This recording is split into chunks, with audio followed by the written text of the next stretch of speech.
Hey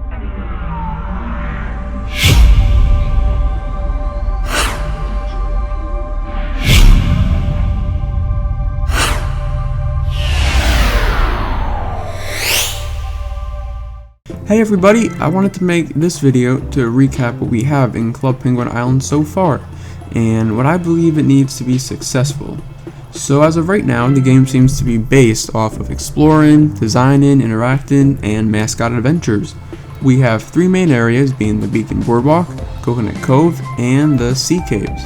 Each one has their own unique characteristics that make them stand apart from the others. There is also mascot adventures, which have their own set storyline. We also have the interacting aspect with party supplies and room interactions like the stage at Coconut Cove and the dance floor at Beacon Boardwalk. Disney is really emphasizing that this is a social game, which is why they have the party supplies at the stage, and really Spike Hike told us that there won't be really many single player minigames, all community orientated. I do still hope that there are a few single player ones though. Final thing we have right now is the designing aspect with the clothing designer, which is really neat.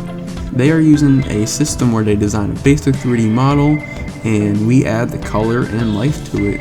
But yeah, that's all the game really has right now. Will it take off the way it is? I doubt it. It's a fantastic start though. What I believe the game really actually needs to take off is pretty much an expansion of what is already there now, with added features. This is a game based off of exploration, so we are going to need a lot more rooms. Not just, basic rooms though, areas with personality and life.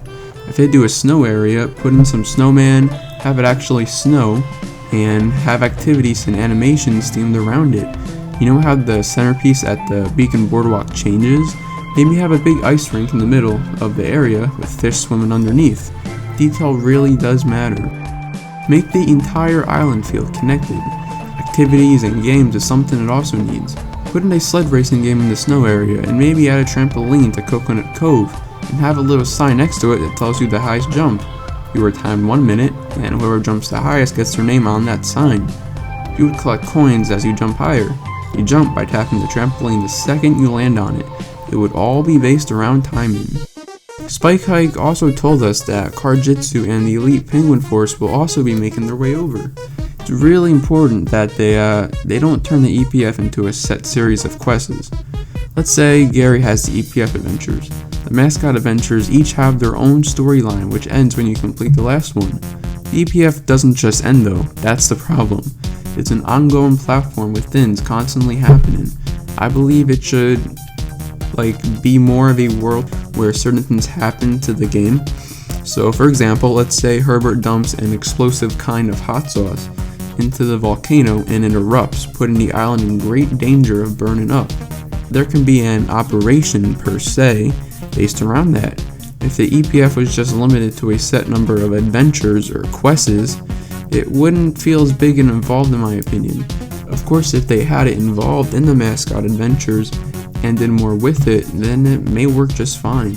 Club Penguin could also really take advantage of foreshadowing opportunities in the game. For example, if something is going to happen in the near future, put some objects around the island to hint towards it at random. There doesn't need to be an explanation. Make the player think for themselves. If a new room is going to come, put up a construction sign and some sketches around the entrance to that new area, showing some sneak peeks of what it could possibly be. Add more sketches as the release gets closer.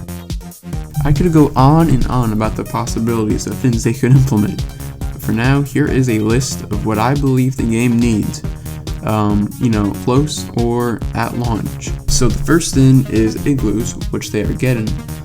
One thing that I want to touch on though with igloos is I hope they don't completely use the clothing designer system where we get the blank 3D model and then we put patterns in and colors. We can have a few of those templates for sure, but having already made furniture with animation is really important too. Puffles, which are also coming, more rooms with great detail and exploration, more activities that isn't just ziplining but gives you and a friend something to do, like the racing at the Sea Caves, more games like sled racing, mascot adventures, and we also need more interactive party supplies like the piñata. I think it would be really cool if there was like a drone. So picture this: there's a drone, and then you're a penguin, and you're sitting down. You have like a little control panel, and there's a gift basket that's attached to the drone, and you could like select 4 items, being party supplies, coins, or even a piece of clothing you made, and then you can gift it to a friend.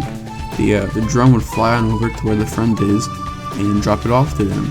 Only the friend would see the drone though. So also leaderboards, which also could be a great feature to implement, and would give players an incentive to do the sea caves racing. The top 5 people at the end of the week would get an exclusive item that you can only obtain from getting on the leaderboard. Alright guys, that about does it for me and some ideas I have for the game. I am really excited to see how it goes. We finally have something that the team is working on, and it's been a few years since we had that. But yeah, Club Penguin Island is on track to officially launch in March. Have a great day, and I'll catch you guys later.